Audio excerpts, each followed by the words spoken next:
उन्हाळ्यात जनरली ना उष्णतेमुळे घोळाना फुटतो असं बऱ्याचदा आपण ऐकतो आणि मग त्याच्या वेळेस नाकातून रक्त येताना दिसतं किंवा खूप असं उष्ण गोष्टी नाकातून येताना दिसतात. मग ते का होतं आणि त्याचं असं होत असेल कोणाला जर सारखं-सारखं तर काय काळजी घेतली पाहिजे?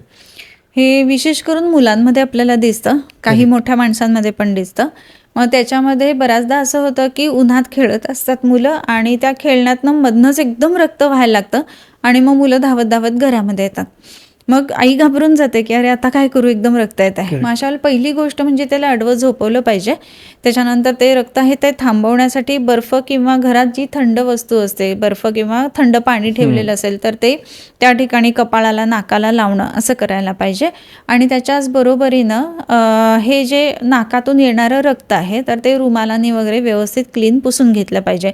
ते घशात जाणार नाही याची काळजी घ्यायला पाहिजे. ओके. आता हे सगळं झाल्यानंतर हे जर आपल्याला माहिती आहे, की मुलांना उन्हात गेल्यावर नेहमी-नेहमी ह्या गोष्टी होतात. हं. तर यालाच आयुर्वेदामध्ये रक्तपित्त असंही म्हटलेलं आहे. म्हणजे तिथे पेन नसतं, कुठलंही सिम्प्टम नसतं आणि अचानक व्हायला करेक्ट, लागतं. करेक्ट. असं जेव्हा होतं ना, तर त्यावेळेला आपल्या शरीरामध्ये ब्लीडिंग टेंडन्सी आहे, हे लक्षात घ्यायला पाहिजे. मग त्याच्यामध्ये CBC करणं, मग त्याच्यामध्ये प्लेटलेट काउंट किती आहे हे बघणं, ह्या गोष्टी महत्त्वाच्या राहतात.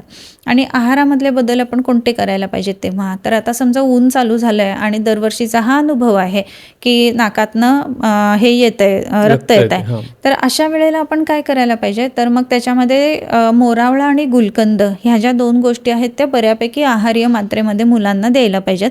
त्याच्यानंतर काळी मिरी, त्याच्यानंतर कुळीथ, शेवगा, पपई ह्या गोष्टी आपण टाळायला पाहिजेत, की ज्या ब्लीडिंग टेंडन्सीज वाढवणाऱ्या आहेत. ओके. आणि आहारामध्ये भाज्यांमध्ये विशेष करून घोळाची भाजी जी आहे ना, ती रक्तपित्त अशी सांगितली आहे. सो घोळाच्या भाज्यांनी अशा टेंडन्सीज कमी यायला मदत होतात. त्याच्याचबरोबर हादग्याच्या फुलांची भाजी, पांढरी फुलं असतात, हं. अतिशय सुंदर भाजी दिसते करेक्ट. आणि टेस्ट पण छान असते. हो. तर ह्या भाज्या ह्या काळामध्ये घ्यायला पाहिजेत. ओके.